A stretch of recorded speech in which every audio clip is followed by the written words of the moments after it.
Hello friends, welcome to वॉस ऑन academy. जैसा कि आपने देख रहा होगा कि नालंदा ओपन यूनिवर्सिटी का हमारा प्रीवियस ईयर का क्वेश्चन का सीरीज चल रहा है। तो ये 2024 का आपका क्वेश्चन पेपर है, जो कि पेपर 5 है आपका। ठीक है, पेपर 4 तक आपका ऑलरेडी कंप्लीट हो चुका है, तो आप अपना प्लेलिस्ट में जा कर के देख सकते हैं। और ये जो पेपर 5 है उसका हम 5 नंबर तक क्वेश्चन का करा चुके हैं, और अब यहाँ से 6 नंबर क्वेश्चन से स्टार्ट करेंगे। तो जो भी चैनल पे नए होंगे चैनल को सब्सक्राइब कर लेंगे और वीडियो को ज़्यादा से ज़्यादा शेयर करेंगे। तो आइए स्टार्ट करते हैं हमारा क्वेश्चन नंबर 6 को, और अच्छे से देखते हैं और समझेंगे कि हमारा क्वेश्चन नंबर में क्या कहता है और कैसे हम इसे एक्सप्लेन करते हैं और कैसे हम अपने एग्ज़ाम में लिखें जो कि हमें अच्छे मार्क्स मिलें। Now let's start. The question number 6 is discuss the factors determining the magnitude of CFSC and justifying the order delta SP greater than delta 0 and greater than delta T. Now here we understand about the CFSC. In short form we call CFC crystal field stabilization energy. Okay, crystal field stabilization energy, in short form CFSE, is the net thermodynamic stabilization derived from the splitting of degenerate d orbitals into lower and higher energy levels. When placed in a Legend field, electrons preferentially occupy the lower energy orbital like T2g, leading to an overall drop in energy compared to hypothetical unsplit spherical field. तो यहाँ पे समझते हैं कि CFC जो कि हमारा crystal field stabilization energy, वो एक्स्ट्रा स्टेबिलिटी है जो मेटल आयन को मिलती है जब उसके इलेक्ट्रॉन्स हाइपोथेटिकल स्फेरिकल फील्ड की जगह स्प्लिट हुए D orbital T2g and EG में इंटर करते हैं और लोअर एनर्जी स्टेट में जाते हैं। ठीक है, तो ये हमारा CFC कहता है। ठीक है, तो यहाँ पे हमने CFC को समझा। तो अब देखते हैं हमारा नेक्स्ट पॉइंट हो जाता है factors covering factors covering the magnitude of splitting delta T. Okay, तो यहाँ पे देखते हैं हमारा फर्स्ट पॉइंट जो किया जाता है nature of the ligand that are strong sigma donors and pi acceptor interact more vigorously with metal orbitals causing severs splitting large strong field lesions. Example cobalt cyanide produce high delta, where weak field lesions, example iodine and bromine, produce a small delta. This is cataloged in the spectrochemical series. Okay, तो nature of legend हमारा क्या करता है कि legend जितना strong electron donor या pi acceptor होगा, interaction उतना स्ट्रॉन्ग होगा। A strong field ligand like CO CN large splitting high delta produce करते हैं, और weak field ligand iodine and bromine small splitting produce करते हैं। इसे स्पेक्ट्रोकेमिकल सीरीज से समझा जाता है। ठीक है, तो आपको इतना याद नहीं रहता है तो कम से कम नेचर ऑफ द लीजेंड को हाईलाइट करेंगे। उसके बाद ये याद रख लीजिएगा स्ट्रॉन्ग फील्ड लीजेंड क्या हो जाता है, कोबाल्ट एंड साइनाइड, और produce high delta, whereas weak field ligands iodine and bromine produce a small delta. ठीक है, इतना कम से कम जो आपको ठीक लगे। आपको ऑलरेडी मैं बोलता हूँ कि आप एक बार रफ नोट्स करेंगे तो आपके लिए बेटर होगा। ठीक है, तो यहाँ पे सिंपल वे में आपको याद हो जाएगा। तो ये फैक्टर्स डिटरमाइनिंग या गवर्निंग जो भी वहाँ पे समझे। ठीक है, factor determining magnitude of splitting को यहाँ पे समझ रहे हैं CFC को। ठीक है, तो अब यहाँ पे आ जाता है सेकेंड पॉइंट, क्या हो जाता है oxidation state of central metal.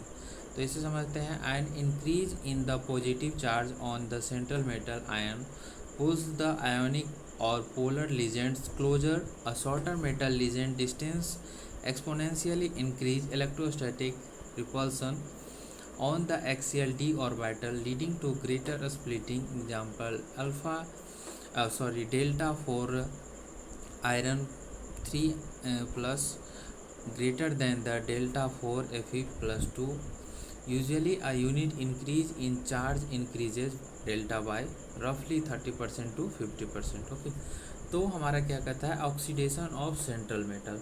Oxidation of central metal पे में क्या हो जाता है कि मेटल आयन और पॉजिटिव चार्ज जितना ज़्यादा होगा लीजेंड मेटल का उतना ही करीब आएगा, और डिस्टेंस कम होने से इलेक्ट्रोस्टैटिक रिपल्सन बढ़ेगा, जिससे कि ऑर्बिटल्स में जो कि हमारा हो जाएगा, जिससे कि ऑर्बिटल का जो कि हमारा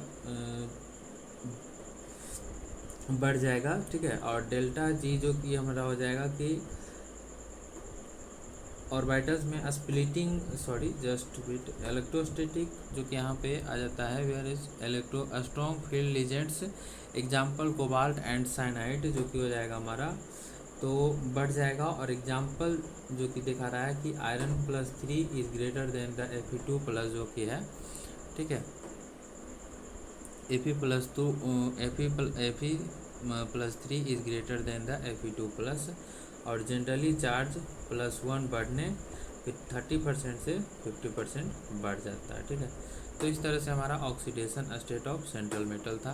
फिर हम थर्ड पॉइंट को देखते हैं कि हमारा थर्ड पॉइंट क्या कहता है। तो थर्ड पॉइंट हमारा है principal quantum number 3D 4D and 3D versus 4D and 4D versus 5D। As we descend a transition metal group from 3D to 4D to 5D, the d orbital becomes physically larger and more diffuse. The increased spatial extension allows for better overlap and closer interaction with lesions. Consequently, 5D complexes exhibit delta values roughly 50% greater than analogous 3D complexes, which is why 4D and 5D metals almost exclusively form low spin complexes regardless of ligand strength। तो यहाँ पे हम समझेंगे principal quantum number जो कि 3D versus 4D versus 5D। जैसे कि हम ग्रुप में नीचे आते हैं 3D टू 4D और टू 5D, तो D ऑर्बिटल्स का साइज बड़ा होता जाता है, और बड़ा साइज होने की वजह से लीजेंड के साथ ओवरलैप और इंटरेक्शन ज़्यादा इफ़ेक्टिव होता है, और इसलिए 5D सीरीज का 3D के करीब 50% ज़्यादा होता है। और यही वजह है कि 4D और 5D मेटल्स हमेशा लो स्पिन कॉम्प्लेक्सेस बनाते हैं, ठीक है। तो इस तरह से हमारा प्रिंसिपल क्वांटम नंबर का 3D versus 4D and 4D versus 5D को हमने यहाँ पे समझा, ओके। तो इस तरह से हम प्रिंसिपल क्वांटम नंबर को समझें। अब देखते हैं हमारा geometry of the complexes, okay. Just wait, here is the geometry of the complexes. तो ज्योमेट्री ऑफ कॉम्प्लेक्सेस क्या कहता है हमारा, the geometric arrangement and sheer number of approaching ligands drastically dictated the electrostatic fields strength leading to the variation delta SP and delta 0 and delta T। Now geometry complexes जैसे कि कहता है कि number of legends और उनके आने का direction delta को बहुत इफेक्ट करता है, ठीक है। अब यहाँ पे हम देखेंगे theoretically justification of the order delta SP is greater then the delta 0 and delta naught जिसे कह सकते हैं delta 0 is greater then the delta T, ठीक है। तो अब समझते हैं यहाँ पे थियोरेटिकल जस्टिफिकेशन क्या करता है। तो इसे देखते हैं हम this sequence just wait, this sequence is fundamentally dependent on a structural geometry and the degree of the direct orbital interference। ये कंपैरिजन ज्योमेट्री और नंबर ऑफ लीजेंड पर बेस्ड है, और यहाँ पे जो कि पॉइंट वाइज बताया गया है। तो आप फर्स्ट है कि आपका tetrahedral field delta T and second point is octahedral field. तो देखते हैं यहाँ पे टेट्राहेड्रल फील्ड क्या करता है। A tetrahedral geometry possesses only 4 legends compared to 6 in octahedral, and furthermore, these legends approaches between the axes, meaning none of them directly collide head-on with any d orbital lobes. Consequently, the splitting is weak. Mathematically, delta T similar to 4/9 delta 0। तो यहाँ पे tetrahedral geometry में सिर्फ 4 legends होते हैं और वो 6 होते हैं, और इसके अलावा लीजेंड्स ऑर्बिटल के डायरेक्ट लाइन एक्सिस में आने के बजाय उनके बीच से अप्रोच करते हैं, इसलिए रिपल्सन कम होती है, और mathematical delta T 4/9 delta zero, इसलिए डेल्टा टी हमेशा छोटा होता है और मोस्टली हाई स्पिन कॉम्प्लेक्सेस बनाता है। तो यहाँ पे टेट्राहेड्रल फील्ड हम यहाँ पे समझे। और फिर हम देखते हैं octahedral field. Octahedral field delta zero से रिप्रेजेंट करते हैं and tetrahedral field is represented by delta T. Now here 6 ligand approach directly along the X, Y and Z Cartesian axis, they directly impact the dx square minus y square and dz square orbitals, causing significant repulsion and splitting. We use this as our baseline reference. Okay.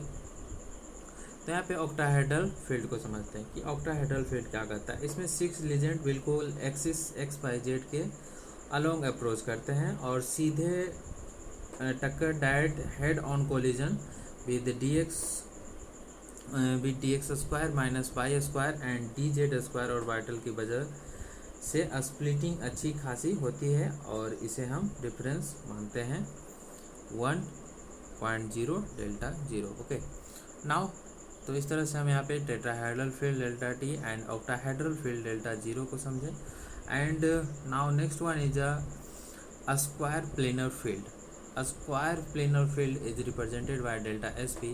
Conceptually, if we take an octahedral complex and completely remove the two legends on the z-axis extreme tetragonal distortion, the remaining 4 legends in the xy plane are drawn much closer to the nucleus due to the reduction in overall steric and electronic repulsion.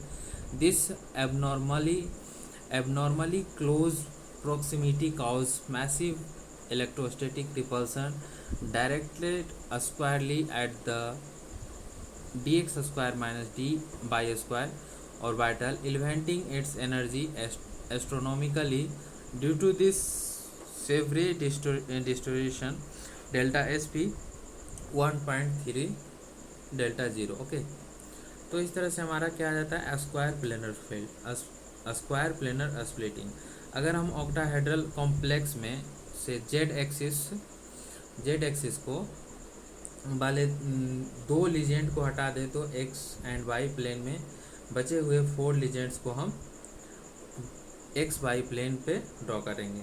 ठीक है, और जो कि क्योंकि Z axis का electron repulsion ख़त्म हो गया है तो इसकी वजह से एक्स वाई प्लेन वाले orbital specially D X square minus Y square orbital पर इतना हैवी रिपल्सन होता है कि उनकी एनर्जी आसमान छू लेती है और इस मैसिव स्प्लिटिंग की वजह से delta S P 1.32 delta zero होता है। Okay, now it's clear. Square planar field को यहाँ पे हमने समझा। अब देखते हैं हमारा नेक्स्ट पॉइंट हमारा क्या आ जाता है। This proven magnitude order differentially established as a delta S P 1.3 is greater than the delta 0 1.0 and 1.0 is greater than the delta t 0.4। Okay, तो यहाँ पे आप इसे याद रखेंगे कम से कम। ठीक है, और जो भी चैनल पे जुड़ रहे होंगे चैनल को सब्सक्राइब करते जाइएगा, आपको ही बेनिफिट मिलेगा। और प्लेलिस्ट आपका बना हुआ आप वहाँ से देख सकते हैं। आपका फर्स्ट पेपर फिजिकल केमिस्ट्री है, तो फिजिकल केमिस्ट्री को आप अच्छे से देखें और क्वेश्चन 7 नंबर आपको दिख रहा होगा, उसे आप रीड करें और अच्छे से यहाँ पे क्लियर करेंगे। Now question number is 7 is deduce the value of CFSE for a D2, D4, D5, D6 and D10 configuration in a strong legend field octahedral. Principle of a strong field calculation: low spin. In the presence of a strong legend field induced by legend like cyanide or cobalt, the crystal field splitting energy delta 0 exceed the pairing energy P, which is the energy required to force 2 electrons into the same orbital. Delta 0 is greater than the P. Under this condition, it is energetically more favorable for electron to pair up within the lower energy T2G level rather than surmount the large energy gap to enter the EG level। ठीक है, तो ये जो हमारा कहता है कि strong legend field like cyanide and cobalt के प्रेजेंस में डेल्टा 0 की वैल्यू पेरिंग एनर्जी पे बड़ी होती है। ठीक है, और delta 0 is greater then P हो जाता है और इसका मतलब इलेक्ट्रॉन्स हायर एनर्जी वाले एग्जांपल ऑर्बिटल्स में जाने से बेहतर T2G ऑर्बिटल में पेयर होना पसंद करते हैं। तो और CFC फार्मूला फॉर ऑक्टाहेड्रल क्या हो जाता है, इसे आप याद रखेंगे, ठीक है। अब CFC फार्मूला आ जाएगा, तो CFC फार्मूला ये ब्रैकेट में आपका इतना सुंदर से दिया हुआ है, आपको हाईलाइट करते रहे, इसे आप याद कर लीजिएगा, ठीक है। CFC 0.4 N2G and plus 0.6 NEG delta 0 plus MP। तो यहाँ पे समझेंगे कि N2G क्या है और डेल्टा 0 क्या है, NP क्या है, ठीक है। Now here is N2TG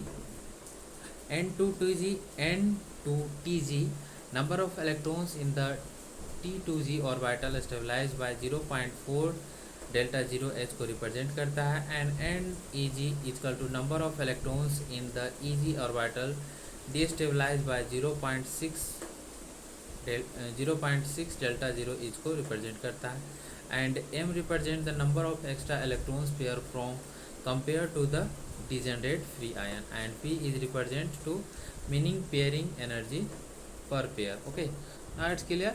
and यहाँ पे अब चलते हैं हमारा let's us perform the calculation sequentially. तो D2 कॉन्फ़िगरेशन हमारा क्या करता है उसे हम समझते हैं। तो आप यहाँ पे CFC फार्मूला को याद रखेंगे, और जो भी आपका रिप्रेजेंट कर रहा है P को, M को, N को, T को, वो सब को आप कम से कम याद रख लीजिएगा, ठीक है। अब यहाँ पे आप देखते हैं D2 कॉन्फ़िगरेशन, इलेक्ट्रॉन T2G में जाएंगे, ठीक है, इलेक्ट्रॉन्स T2G में जाएंगे। Level singly according Hund's rule के तहत no pairing occurs configuration T2G square EG0। CFC का जो फॉर्मूला आपका आकर के वहाँ पे शिफ्ट करेंगे तो -0.8 डेल्टा 0 आएगा। And now here D2 configuration के बाद आ जाता है आपका D4 कॉन्फ़िगरेशन, जो कि स्ट्रॉन्ग फील्ड को बताता है। तो the fourth electron avoid the high energy orbital and pair up into T2G orbital. Here is the configuration of T2G4 and E0, and now one new pair created -1.6 delta 0 plus P। Okay, तो इस तरह से D2 का configuration देखें, D4 का configuration देखें, ठीक है। D4 कॉन्फ़िगरेशन जो कि हमारा हो जाता है स्ट्रॉन्ग फील्ड हो जाता है। अब हम यहाँ पे देखते हैं कि D5 कॉन्फ़िगरेशन क्या होता है। तो D5 कॉन्फ़िगरेशन में the fifth electron also pair up with in the T2G level configuration, and T2G पर पावर 5 EG0, एंड CFC के फॉर्मूला पे आपको बैठा करके जो खिलाना है तो 2.0 डेल्टा 0 प्लस 2P आ जाएगा। Now next one is the T2 configuration. T2 configuration को the sixth electron completely fills the T2G level, this represent the pinnacle of CFC stabilisation. Okay, जो कि हमारा D6 जो कि आपका है कि कहता है कि चाहे इलेक्ट्रॉन T2G को कम्प्लीटली फेल कर देगा, और ये मैक्सिमम पॉसिबल स्टेबलाइजेशन है किसी भी ऑक्टाहेड्रल कॉम्प्लेक्स के लिए, और ये कॉम्पाउंड रिटर्न में 2p depending on reference frame पे रहेगा, और standard value -2.4 delta 0 plus 2p हो जाएगा, ठीक है, सिंपल मैथ में। तो इस तरह से आप इसे समझेंगे। और अब D6 कॉन्फ़िगरेशन को हमने समझा, अब यहाँ पे हम D10 कॉन्फ़िगरेशन को देखेंगे। Now here is the D10 configuration is all D orbital are saturated with paired electron configuration. Okay, T2G6 EG4 and CFC का जो फॉर्मूला जो आपका है उस पर शिफ्ट करेंगे तो इक्वल टू 0.0 डेल्टा 0 आ completely field D subshell at 0 net crystal field stabilization energy. तो सारे ऑर्बिटल पूरी तरह भरे हुए हैं, और कॉन्फ़िगरेशन T206, और इस तरह से आपका 0.0 डेल्टा 0 यानी ये फुली फील्ड स्टेट में है। D ऑर्बिटल स्प्लिटिंग से कोई एक्स्ट्रा स्टेबिलिटी नहीं मिलती है, ठीक है। तो इस तरह से हमारा 6 नंबर हो गया, 7 नंबर हो गया, और 8 और 9 नंबर क्वेश्चन जो कि एक साथ ही करेंगे, सिमिलर है, ठीक है। और आपको देख सकते हैं कि 8 और 9 नंबर आपका क्या है, आप उसे रीड करेंगे।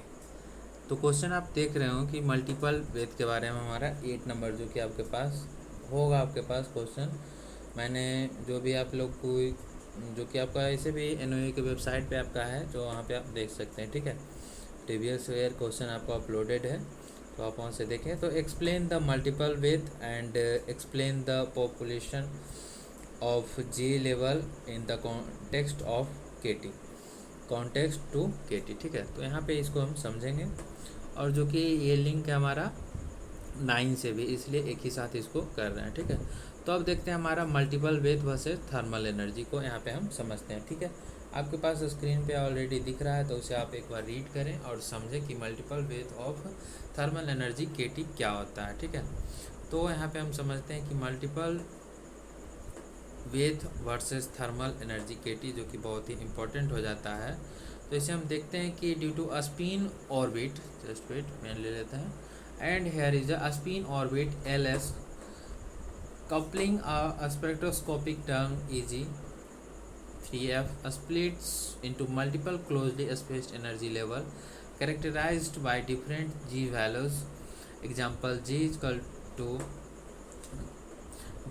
to 2 3 4. The energy gap between the lowest and highest j state is termed the multiplet with and its significance is judged relative to ambient thermal energy, denotes as a kT, where k is voltage constant and T is the absolute temperature, and kT is 200 centimeter पर at room temperature. ठीक है, तो आप समझते हैं कि multiplet width केटी क्या कहता है कि किसी स्पेक्ट्रोस्कोपिक टर्म जैसे कि 3f जो कि हमारा हो जाता है, ठीक है, 3f में स्पिन ऑर्बिट कपलिंग की वजह से अलग अलग जे सेट्स जैसे 2 3 4 बनती है, और इन जे सेट्स के एनर्जी गैप को मल्टीपल वेथ कहा जाता है। ओके, तो यहाँ पे आप मल्टीपल वेथ आया है किसको कहते हैं उसे आपको समझ में आ गया होगा कि इन जे स्टेट्स के एनर्जी गैप को मल्टीपल वेथ कहते हैं, कि जे के जगह 2 3 4 जो किया जाता है उसको हम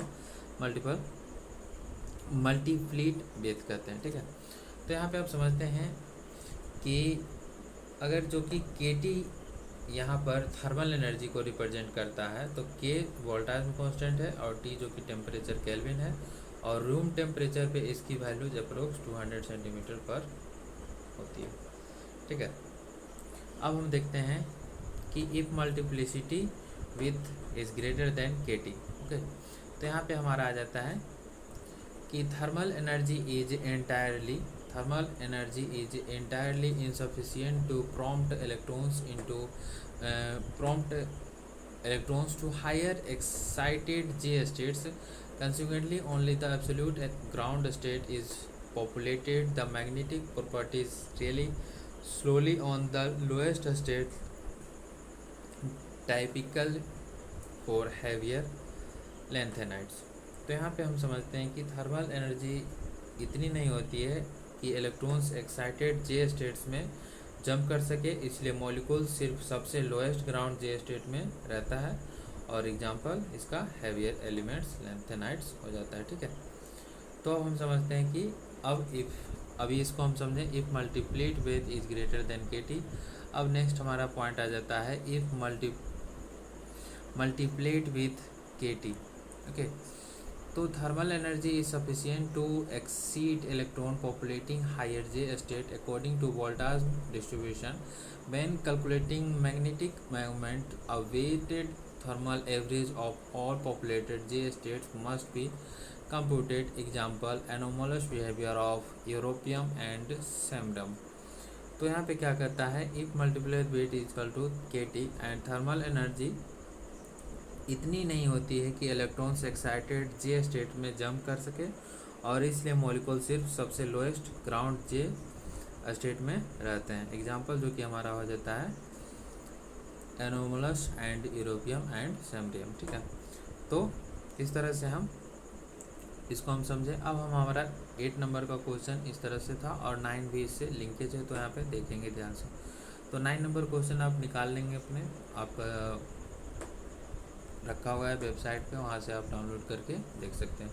तो अब 9 नंबर का ए सेक्शन हम देखते हैं कि क्या करता है। Selection rule for electronic spectra को यहाँ पे समझना है। तो electronic transition visual in absorption spectra are strictly governed by quantum mechanical selection rules determining whether a transition is allowed or forbidden। तो यहाँ पे हम समझते हैं कि सिलेक्शन रूल और इलेक्ट्रॉनिक स्पेक्ट्रा क्या कहता है। तो इलेक्ट्रॉनिक ट्रांजिशंस हर लेवल के बीच अलाउ नहीं होती है, इनको गवर्न करने के लिए रूल्स होते हैं, जैसे कि spin selection rule delta S equal to 0 and electron must not undergo a change in its spin orientation during a transition. Thus transition between states of different spin multiplicity, example single to triplet, are strictly forbidden. तो यहाँ पे हम समझते हैं कि spin selection rule क्या करता है।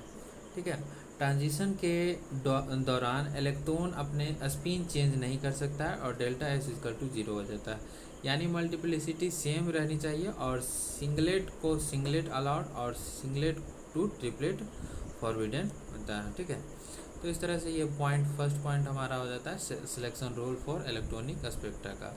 And second point is Laporte selection rule, delta 1 equal to ±1 in molecules possessing a center of inversion centrosymmetric like pure octahedral.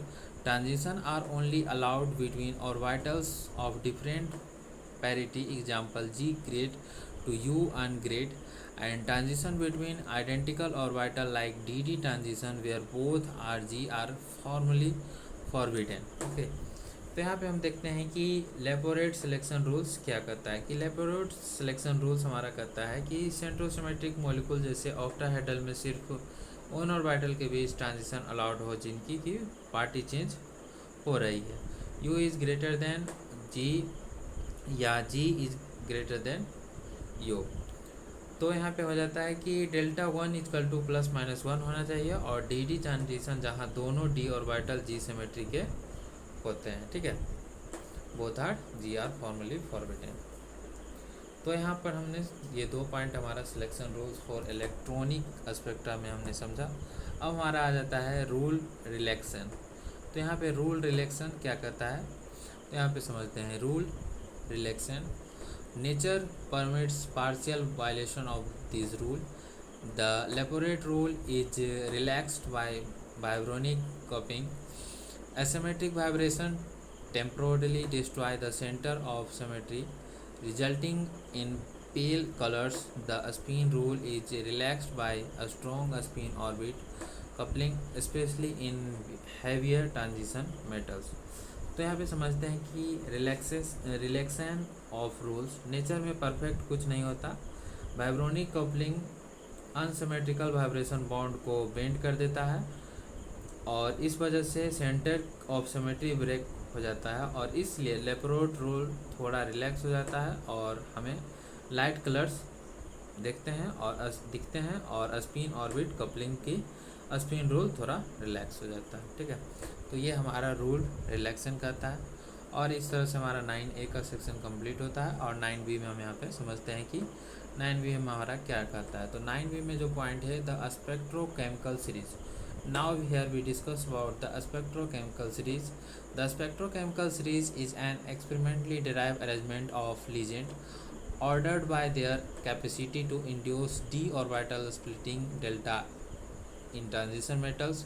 Originally formulated by Fazens and Suinda by studying visual absorption spectra. The general order is iodine, bromine and cyanide. इस तरह से आपका जो कि arrangement किया गया है आप इसे ध्यान में रखेंगे। तो थ्योरेटिकल एक्सप्लेनेशन हमारा क्या आ जाता है, सबसे पहले तो स्पेक्ट्रोकेमिकल सीरीज क्या कहते हैं। तो स्पेक्ट्रल सीरीज लीजेंड्स की एक एक्सपेरिमेंटल लिस्ट है जिसको उनकी क्रिस्टल फील्ड स्प्लिटिंग प्रोड्यूस करने की पावर डेल्टा जी वैल्यू को अकॉर्डिंग अरेंज किया गया है और फेजेंस और सिनोडी experimental observation spectra UV to VS पढ़कर इसको बनाया गया है। ठीक है, तो इस तरह से आप इसे याद रखेंगे और थ्योरेटिकल एक्सप्लेनेशन जो कि हम यहाँ पे देखेंगे।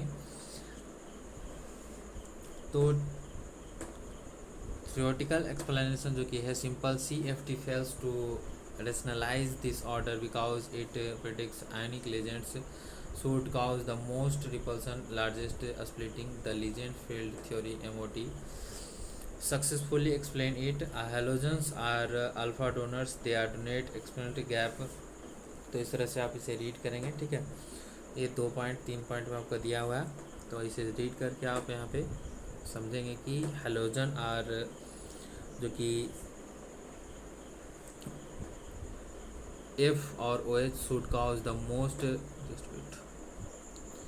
तो जो ये यहाँ पे हो जाता है हेलोजन पाई डोनर्स होते हैं जो कि डेल्टा 0 को घटा देता है। एंड सेकेंड जो कि आपका पॉइंट हो जाता है कोबाल्ट और साइनाइड, जो कि स्टोन पाई एक्सेप्टर हो जाता है, और ये मेटल्स से वापस इलेक्ट्रॉन डेंसिटी लेते हैं और पाई बैक बॉन्डिंग, जिसकी वजह से T2G ऑर्बिटल की एनर्जी कम हो जाती है, और जो कि EG T2G का गैप डेल्टा जीरो बहुत बढ़ जाता है। ठीक है, इस तरह से हमारा 9 का ए और सेक्शन बी में डिवाइड किया गया है। मैं एक स्ट्रक्चर आपको तैयार कर रहा हूँ जिससे कि आपको हेल्प मिलेगा और अच्छे से आप लिख सकते हैं एग्ज़ाम में। ठीक है, तो इस तरह से आपका 9 नंबर क्वेश्चन कंप्लीट हो गया और ये लास्ट क्वेश्चन है। और जो भी सेशन पे जुड़ रहे होंगे सेशन को सब्सक्राइब कीजिएगा और वीडियो को ज़्यादा से ज़्यादा शेयर करें। तो यहाँ पे देखते हैं हमारा 10 नंबर क्वेश्चन क्या कहता है। Write short notes on A limitation of CFT and B trans effect and C is quenching of orbital concentration. ठीक है, यहाँ पे हम समझेंगे। तो limitation of crystal field theory क्या कहता है उसे हम रीड करते हैं। While conceptually elegant CFT poses several fundamental flaws due to its oversimplified assumption.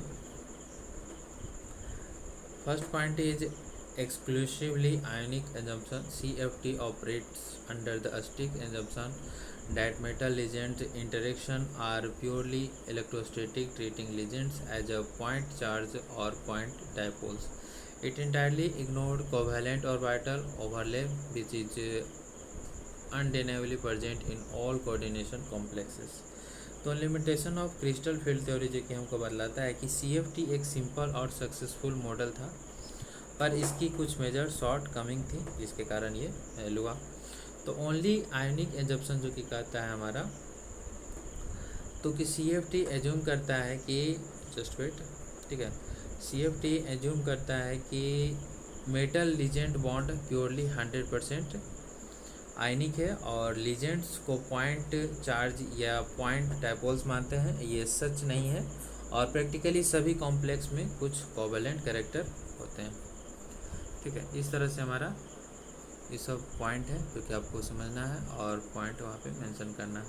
And second one is a inability to explain the aspect of chemical series as noted earlier CFT contradicts experimental fact by predicting that ionic legends OH should cause greater splitting than natural legends H2O, that it lacks the framework like pi bonding to justify the true sequence। ठीक है, तो इस तरह से ये कुछ point है आपके ए के। और फिर इग्नोरेंस ऑफ नेप्लोस्टिक इफेक्ट है। तो ignore of nephelauxetic effect experiment evidence so that inter electronic repulsion between d electrons is reduced upon complex formation compared to the free ion electron clouds experiment. The expansion is clear evidence of covalency and delocalization and phenomena CFT cannot account for।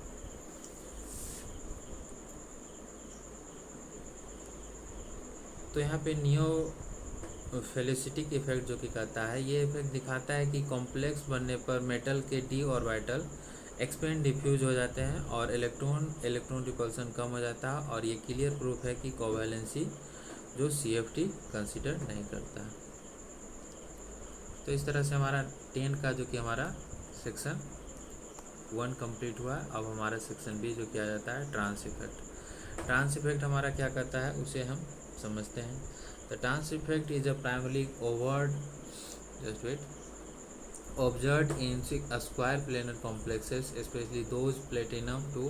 The trans effect is a kinetic phenomenon where a specific coordinate legend dictates a substitute geometry of an incoming legend, especially it directs the incoming legend occupy the position directly opposite trans to itself। तो coordination chemistry में हम यहाँ पे देखते हैं कि specially square planar PT2 complexes में कुछ लेजेंड्स में ऐसी खासियत होती है कि वो अपने ट्रांस पोजिशन 180 डिग्री अपोजिट पर आने वाले नए लेजेंड को डायरेक्शन और रेट डिसाइड करते हैं। इसे ट्रांस इफेक्ट कहते हैं। और इसका डिफिनीशन क्या कहता है, the trans effect is the labilisation making more reactive of ligand that are trans to certain other directing ligands. The ability of an attached group to direct substitution into a position trans to itself is called trans effect। Okay, तो आप इसे ध्यान में रखेंगे।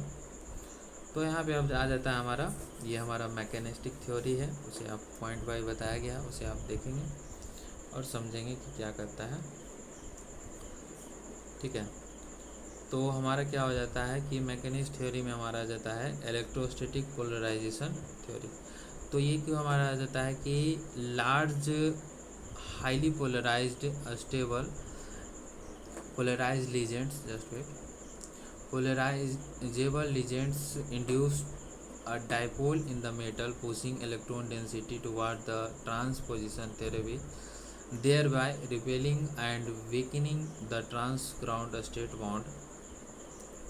Large ligands metals को polarise कर देता है और जिससे ट्रांसपोजिशन पर इलेक्ट्रॉन डेंसिटी बढ़ जाती है और वहाँ के बॉन्ड वीक लंबा हो जाता है और ग्राउंड स्टेट वीकनिंग हो जाता है। ठीक है, एंड सेकेंड पॉइंट हमारा आ जाता है पाई बॉन्डिंग थ्योरी। तो पाई बॉन्डिंग थ्योरी कहता है कि strong pi acceptor legend stabilize the 5 coordinate trigonal bipyramidal transition state by withdrawing electron density from the metal significantly lowering the activation energy from substitution। तो यहाँ पे कहता है pi bonding, जो कि स्ट्रॉन्ग पाई एक्सेप्टर मेटल्स के D orbital से electron खींच लेते हैं और जिसे electron state S coordinate trigonal bipyramidal को एक्स्ट्रा स्टेबिलिटी मिलती है और एक्टिवेशन एनर्जी कम हो जाता है। ठीक है, अब हमारा ए और बी दोनों कंप्लीट हो गया है 10 का बी का। ठीक है, और ये हमारा लास्ट पार्ट है 10 का सी। तो जो भी जुड़ रहे होंगे चैनल को सब्सक्राइब कीजिएगा और लाइक कीजिएगा। ठीक है, तो हमारा आ जाता है quenching of orbital angular momentum. Now here we understand about the quenching of orbital angular momentum in a free isolated metal ion electrons orbit the nucleus unrestricted, generating a substitutional orbital angular momentum L, which contributes to the overall magnetic moment. However, when the ion is placed in a complex surrounding regions, create a strong electrostatic crystal field। तो यहाँ पे कहता है कि एक free metals ion में electron अपने nucleus के चारों तरफ घूमता है। ठीक है, अपने न्यूक्लियस के चारों तरफ घूमता है और ऑर्बिटल एंगुलर मोमेंटम जो कि एल से रिप्रेजेंट करते हैं एंगुलर मोमेंटम को और जनरेट करता है। पर जब यही मेटल आयन किसी कॉम्प्लेक्स में लीजेंड फील्ड के अंदर होता है तो लीजेंड्स का स्ट्रॉन्ग इलेक्ट्रिक फील्ड इस सिमेट्री को तोड़ देता है। On this symmetric legend field act a physical and energetic barrier preventing electrons from rotating smoothly between equivalent d orbital because the electrons can no longer freely circulate around the given axis. The orbital angular momentum is effectively restricted or points varying to 0। ठीक है, अगर electrons एक D orbital से दूसरे equivalent D orbital में rotates नहीं हो पाता है तो लीजेंड्स में बैरियर हो जाता है। ठीक है, और तो इलेक्ट्रॉन की ऑर्बिटल मोशन लॉक क्या क्विंच हो जाती है। ठीक है, तो इसलिए ज़्यादातर जो कि 3D ऑर्बिटल हो जाता है, जस्ट वेट यहाँ पे और भी पॉइंट होगा। तो यहाँ पे देखिए as a direct consequence, just wait, as a direct consequence of quenching the magnetic moment of 3D transition. तो इसलिए ज़्यादातर 3D ट्रांजिशन मेटल में कॉम्प्लेक्सेस का मैग्नेटिक मोमेंट सिर्फ उनके स्पिन एस पर डिपेंड करता है और एल का कंट्रीब्यूशन 0 हो जाता है और इसी कंसेप्ट को क्वेंचिंग कहते हैं। और यही वजह है कि हम spin only formula mu S, ठीक है, म्यू एस अंडर रूट जो कि है under root n into n+2 का फॉर्मूला यहाँ पे कैलकुलेट करते हैं। और ये जो कि आपका, और यहाँ पे एक आप नोट कर सकते हैं पॉइंट को, अगर T2G ऑर्बिटल सिमेट्रिकल फील्ड ना हो जैसे कि D1 D2 D4 D5 है तब इलेक्ट्रॉन आपस में रोटेट कर सकते हैं और उस केस में थोड़ा अनइक्वेंस्ड ऑर्बिटल कंट्रीब्यूशन बचता है और L इज़ नॉट इंटायरली 0 हो जाता है। ठीक है, इस तरह से हमने यहाँ पे 10 क्वेश्चन किया। पार्ट 1 का ऑलरेडी आपका हो चुका है और ये पार्ट 2 था, तो हमने यहाँ पे अच्छे से कंप्लीट किया। और जहाँ पे भी आपको कोई प्रॉब्लम हो तो आप कमेंट बॉक्स में कमेंट करेंगे और वीडियो को ज़्यादा से ज़्यादा शेयर करेंगे और चैनल को सब्सक्राइब करेंगे। जो लोग नए जुड़ रहे होंगे और जो लोग जुड़े हुए हैं वो ज़्यादा से ज़्यादा शेयर करेंगे। तो उम्मीद करता हूँ कि वीडियो आपको अच्छा लगा है, तो अच्छा लगा है तो लाइक करें और सब्सक्राइब करें। Thank you, have a nice day.